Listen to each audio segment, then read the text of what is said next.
Hello guys, welcome back to Movie Masala. और आज मैं आपके सामने पेश करने जा रही हूँ डिस्टर्बिया। इस कहानी की शुरुआत होती है एक सुनहरे दिन के साथ, जब कैल और उसके पिता कुछ अच्छा वक्त एक दूसरे के साथ बिता रहे हैं। कैल के पिता उसे फिशिंग सिखाने ले जाते हैं और कैल को भी अच्छा लगता है कि वो अपने दोस्तों के साथ न जाते हुए अपने पापा के साथ कुछ अच्छा वक्त गुजार रहा है। काफी समय तक वो मछलियां पकड़ने की कोशिश करते हैं, लेकिन उनके हाथ एक भी मछली नहीं आती। और जब वो घर जाने निकलते हैं तब कैल कार ड्राइव कर रहा था और साथ ही साथ अपने माँ के भी साथ बात कर रहा था। और तभी उसके बाजू से एक रैश ड्राइविंग करते हुए एक गाड़ी निकलती है और उसके सामने आ जाती है।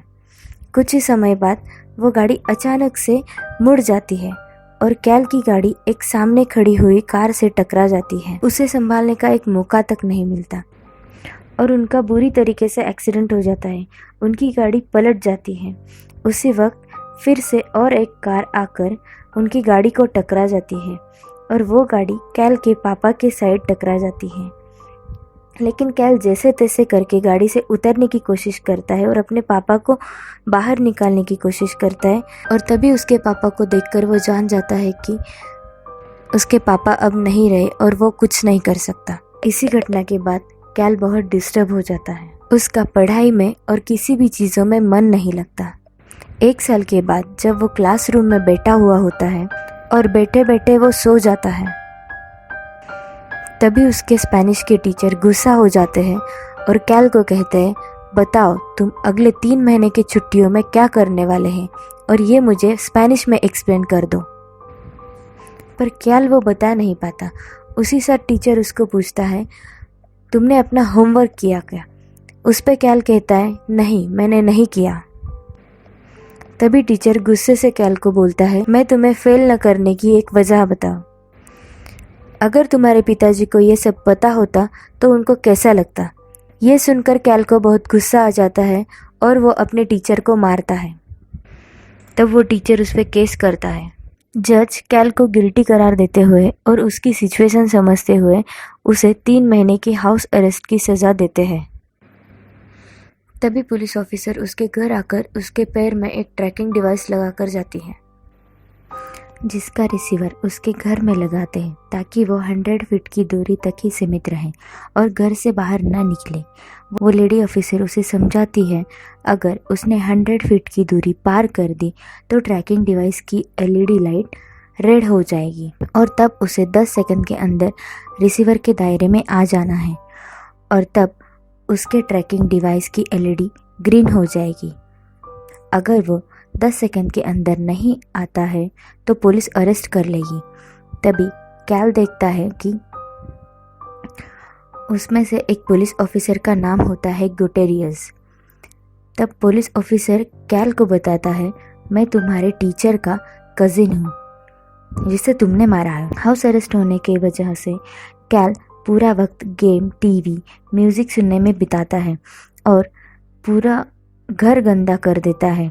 तभी कैल की माँ परेशान होकर उसे सभी गेम्स, एक्सबॉक्स अकाउंट और आईट्यून्स टीवी कनेक्शन सभी बंद कर देती है और उसे समझाती है, ये कोई छुट्टियाँ नहीं हैं, तुम पूरे दिन मज़े कर रहे हो और मैं अकेली ही काम करूँ, अब तुम ही पूरे घर की सफाई करोगे। और वो वहाँ से चली जाती है। अब कैल को वक्त गुजारने के लिए एक ही चीज़ बाकी रहती है, वो अपना सारा दिन अपने दोस्तों के साथ फ़ोन पर बात करे। पर उसका दोस्त अपने गर्लफ्रेंड के साथ बिजी होता है, वो उसके साथ बात नहीं करता, इसलिए उसको वक्त गुजारने के लिए ज़बरदस्ती घर के काम करने ही पड़ते हैं और वो पूरा घर साफ कर देता है। अब भी बैठकर क्या करे, इसलिए कैल घर के काम और वे बेफिजुल के काम करता रहता है, जैसे डोनट के टावर बनाना, इस तरह के काम, ताकि वो अपना वक्त गुजार सके। दूसरे दिन सुबह वो देखता है उसके बाजू में एक नया परिवार रहने आया है जिनकी शिफ्टिंग शुरू है।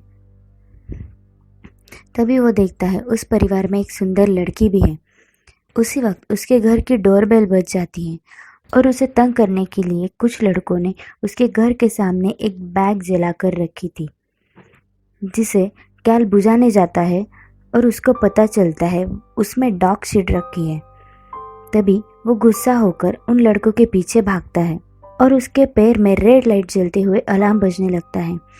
तभी कैल जैसे तैसे करके 10 सेकंड के अंदर वापस घर आता है और लाइट ग्रीन हो जाती है। तभी पुलिस ऑफिसर उसके घर आता है और उसे पकड़ लेता है। जब कैल को हथकड़ियाँ लगती है तब उसे एशली देख लेती है। तब कैल को बहुत एम्बैरेसिंग फील होता है। कैल उस लेडी ऑफिसर को कॉल करके बताता है, ये पुलिस ऑफिसर मेरे पीछे पड़ा है, वो हमेशा मेरे घर के आसपास ही रहता है, इसलिए वो इतने जल्दी आया है। यह ऑफिसर मेरे टीचर का कज़िन है, इसलिए वो मेरा बदला लेना चाहता है। उस पर लेडी ऑफिसर उसे समझाती है, ऐसी कोई बात नहीं है, अगर तुम फिर से घर से बाहर निकले तो तुम्हें जज के सामने लेकर जाना पड़ेगा, ये तुम्हारे लिए सही नहीं होगा। अगले दिन वो अपने घर के बाजू में 100 फीट की दूरी तक एक रस्सी से बाउंड्री लाइन बना देता है ताकि वो गलती से भी उसके बाहर न जा सके। दोपहर में जब कैल दूरबीन से एशली को देख रहा होता है तभी वो रानी की बातें भी सुन रहा होता है। रानी उससे पढ़ते हुए बताता है, एस्टन में पहले एक मर्डर केस हुआ था, लेकिन तब वो गुनहगार का पता नहीं चला। लेकिन 1 साल बाद एक घर में 7 लाशें मिली, लेकिन उसके बावजूद उस घर में कोई भी आईडी या कोई सबूत उस आदमी के बारे में नहीं मिलता, क्योंकि वो आदमी वहाँ पर अपना नाम बदल कर रह रहा था। तभी कैल रानी को कहता है वो स्विमिंग करने जा रही है और वो दोनों सभी छोड़कर एशली को देखने खिड़की में दूरबीन लेकर जाते हैं। और रानी जब एशली को देख रहा होता है तब देखते देखते वो खिड़की को टकरा जाता है और आवाज़ हो जाती है। उन दोनों को देखकर कपड़े पहनकर वहाँ से चली जाती है और उसी वक्त कैल की डोर बेल बज जाती है और वो देखता है कि एशली दरवाजे में खड़ी है। एशली उनसे कहती है, इतने देर तक तुम क्या कर रहे थे? तब कैल कहता है कि हम वीडियो गेम खेल रहे थे। कैल उसे पूछते हुए कहता है, तुम यहाँ क्यों आई हो, तुम्हें कुछ चाहिए? तब एशली कहती है, मेरा घर लॉक हो गया है, क्या मैं थोड़ी देर तक यहाँ रुक सकती हूँ? और तभी वो कैल की खिड़की में से बाहर देखती हुए कहती है, क्या तुम पड़ोसियों की जासूसी करते हो? तब रानी घबरा कर उसके सामने रहने वाले रॉबर्ट टर्नर के बारे में उसे सब बातें बता देता है। वो कहता है उसके पास एक 16 ERA मस्टैंग है जो ब्लू कलर की है और जिसके लेफ्ट साइड में डेंट भी है। ये मैंने कल रात ही देखा और कल रात ही न्यूज़ में बता रहे थे कि टेक्सास में एक लड़की का किडनैप हो चुका है। वो लड़की जिस गाड़ी में आखिरी बार दिखाई गई थी वो गाड़ी भी 16 ERA मस्टैंग है जिसमें डेंट है और वो भी ब्लू कलर की है। इसलिए हमें रॉबर्ट टर्नर पर शक है क्योंकि ये सभी चीज़ें एक जैसी हैं। उसी वक्त मस्टैंग बाहर निकलती है और उसे देखते हुए एशली कहती है उस पर कोई डेंट नहीं है और एशली वहाँ से निकल जाती है। दूसरे दिन रात के वक्त रॉबर्ट टर्नर के घर उसके साथ एक लड़की आते हुए कैल को दिख जाती है और कुछ ही देर बाद उसके घर से हेल्प हेल्प ऐसी आवाज़ आती है और उसे सुनकर कैल अपनी खिड़की से बाहर देखता है तो रॉबर्ट उस लड़की का पीछा कर रहा होता है और वो लड़की खुद को बचा रही होती है। ये सब कैल शूट करने जाता है मगर तभी उसका कैमरा का फ्लैश लाइट ऑन हो जाता है और रॉबर्ट उसे देख लेता है। ये सब देखकर कैल घबरा जाता है और नीचे छुप जाता है, मगर थोड़ी देर बाद कैल फिर से उठकर देख रहा होता है। तब रॉबर्ट उसे ही घूरता हुआ वहाँ खड़ा होता है और उसी वक्त वो लड़की गाड़ी लेकर चली जाती है। अगली सुबह जब कैल किचन में खाना बना रहा होता है तब अचानक से रॉबर्ट आकर उसके सामने खड़ा हो जाता है। ये देखकर कैल बहुत डर जाता है। तब उसकी माँ उसे कहती है, मैं सामान लेने गई थी, तभी मेरी गाड़ी खराब हो गई और रॉबर्ट ने मुझे मदद की। ये एक अच्छा इंसान है। और रॉबर्ट तभी कहता है, क्यों ना हम सभी मूवी और डिनर के लिए जाएं? तब कैल कहता है नहीं और उसकी माँ कहती है बढ़िया प्लान है। तब कैल कहता है शायद मेरी माँ को कुछ ज़्यादा ही इंटरेस्ट है आपके साथ जाने के लिए। ये कहते हुए कैल चिढ़कर अपने रूम में चला जाता है। जब कैल एशली के साथ बात कर रहा होता है तब रॉबर्ट की खिड़की पर लगाई गए प्लास्टिक पर खून दिखता है और वो प्लास्टिक निकालकर रॉबर्ट एक बड़े से ब्लू बैग को सीढ़ियों से खींचते हुए नीचे ला रहा होता है। तभी उसकी आवाज़ सुनकर एशली खिड़की से बाहर देखती है तो रॉबर्ट वो बैग उसके पार्किंग में ले जा रहा था और उस बैग पर खून लगा था। उन दोनों को लगता है रॉबर्ट ने किसी को मार दिया है और पार्किंग में रखा है। दूसरे दिन जब रॉबर्ट मॉल में खरीदी करने जाता है तब रैनी उसके कार पार्किंग का पासवर्ड निकालने जाता है और एशली उसका पीछा कर रही होती है। तभी अचानक से एशली की एक फ्रेंड आकर उसे टकरा जाती है और रॉबर्ट अनदेखा हो जाता है। जब एशली मॉल पार्किंग से अपनी गाड़ी निकालकर जा रही होती है तभी रॉबर्ट आकर उसकी गाड़ी के सामने खड़ा हो जाता है और उसकी गाड़ी की चाबी निकालकर गाड़ी में आकर बैठता है और एशली को कहता है, मुझे पता है तुम और तुम्हारे दोस्त मेरा पीछा कर रहे हो, लेकिन इस बात का मुझे कोई अफसोस नहीं। बस तुम लोग ये याद रखना कि मुझे मेरी प्राइवेसी बहुत पसंद है। और वो वहाँ से चला जाता है। तब तक रैनी भी पार्किंग का पासवर्ड उस गाड़ी से निकाल लेता है, लेकिन उसी रात रैनी को याद आता है कि वो अपना फ़ोन रॉबर्ट के कार में भूल आया है। उसे लेने के लिए फिर से रैनी रॉबर्ट के घर जाता है। तब कैल रैनी को एक हैंडी कैम देता है जिसकी मदद से कैल रैनी को अपने स्क्रीन पर देख सके। तब रैनी रॉबर्ट के पार्किंग चला जाता है और नसीब से रॉबर्ट की कार अनलॉक होती है और रैनी को उसका मोबाइल मिल जाता है। तब कैल रैनी को कहता है, एक बार उस ब्लू बैग को खोलकर देखो उसमें क्या रखा है।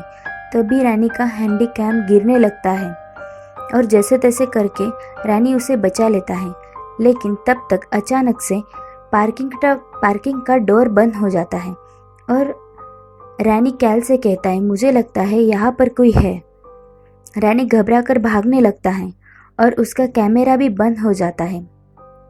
इन सभी चीज़ों से कैल को लगता है शायद रैनी रॉबर्ट के हाथों पकड़ा गया है। इस वजह से कैल एक रॉड लेकर रॉबर्ट के घर की तरफ भागता है और उसके पैर में बंधे हुए डिवाइस से अलार्म बजकर रेड लाइट चल जाती है। रॉबर्ट के घर का दरवाज़ा भी खुला होता है। कैल अंदर जाने ही लगता है, मगर तब तक पुलिस वहाँ पर आ जाती है।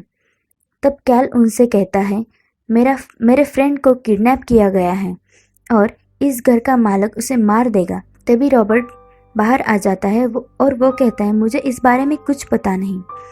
तभी कैल चिल्ला कर कहता है, ये आदमी खूनी है, इसके पार्किंग में ब्लू बैग है जिसमें लाश छुपाई हुई है। तब ऑफिसर्स कैल पर यकीन करके वो बैग चेक करते हैं, मगर उसमें एक मरा हुआ जानवर होता है और पुलिस ऑफिसर्स कैल को उसके घर छोड़ते हुए उसकी माँ को कहते हैं कैल को कल सुबह 9 बजे कोर्ट में लेकर जाना है और वो चले जाते हैं। तब कैल की माँ उसे कहती हैं, वो तुम्हें लेकर नहीं गए, ये कोई चमत्कार से कम नहीं। मैं उनसे बात करने जा रही हूँ, उनको इन सब चीज़ों का बुरा लगा होगा।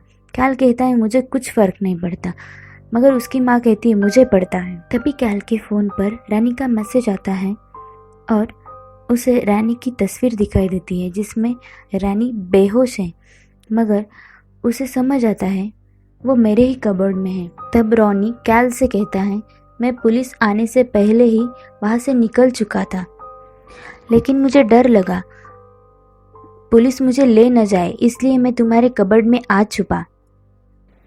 और तभी कैल की माँ रॉबर्ट के घर जाती है और रॉबर्ट को माफ़ी मांगती है, फिर से अपने घर निकलती है। तब रॉबर्ट उस पर अटैक करता है, कैल के घर रॉनी को भी मारता है। तभी कैल वहाँ से भागने की कोशिश करता है, मगर टर्नर उसे पकड़कर बांध देता है और उसी वक्त एशली वहाँ पर आ जाती है और पीछे से रॉबर्ट के मुंह पर नाखूनों से नोचती है और कैल को लेकर एक रूम में जाती है। रॉबर्ट उस रूम का दरवाज़ा तोड़ने लगता है।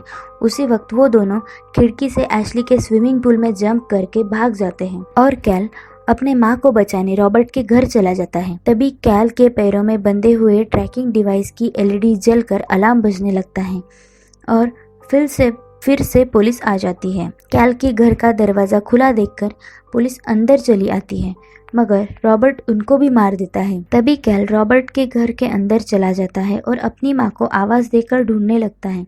तब वो एक टेबल सरकाते हुए उसके पीछे देखता है, एक छोटा सा दरवाज़ा रहता है।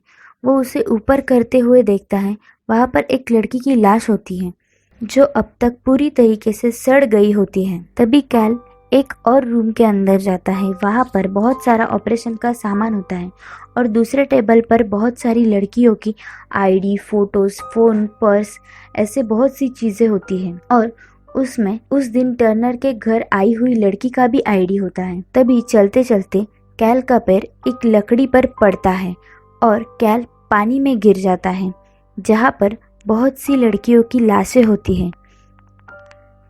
और उसी खंडर में कैल को अपनी माँ भी हाथ और मुंह बांधकर ऊपर टांगी हुई दिखाई देती है। कैल उनकी हाथों की रस्सी छोड़ता है, मगर तभी वहाँ पर रॉबर्ट आ जाता है और कैल रॉबर्ट को मार देता है। और कैल का यही अच्छा बर्ताव देखकर कोर्ट उसकी सज़ा कम कर देती है। यही थी डिस्ट्रिबिया मूवी की कहानी। ये कहानी आपको कैसी लगी मुझे एक कमेंट सेक्शन में बता दो। दरअसल ये कहानी 2007 की है, मगर ये मूवी अब तक भी तरोताज़ा है, इसलिए मुझे लगा आपको भी ये स्टोरी बहुत अच्छी लगेगी। तो मिलते हैं फिर से एक बार ऐसी ही बढ़िया स्टोरी के साथ। Bye bye, take care.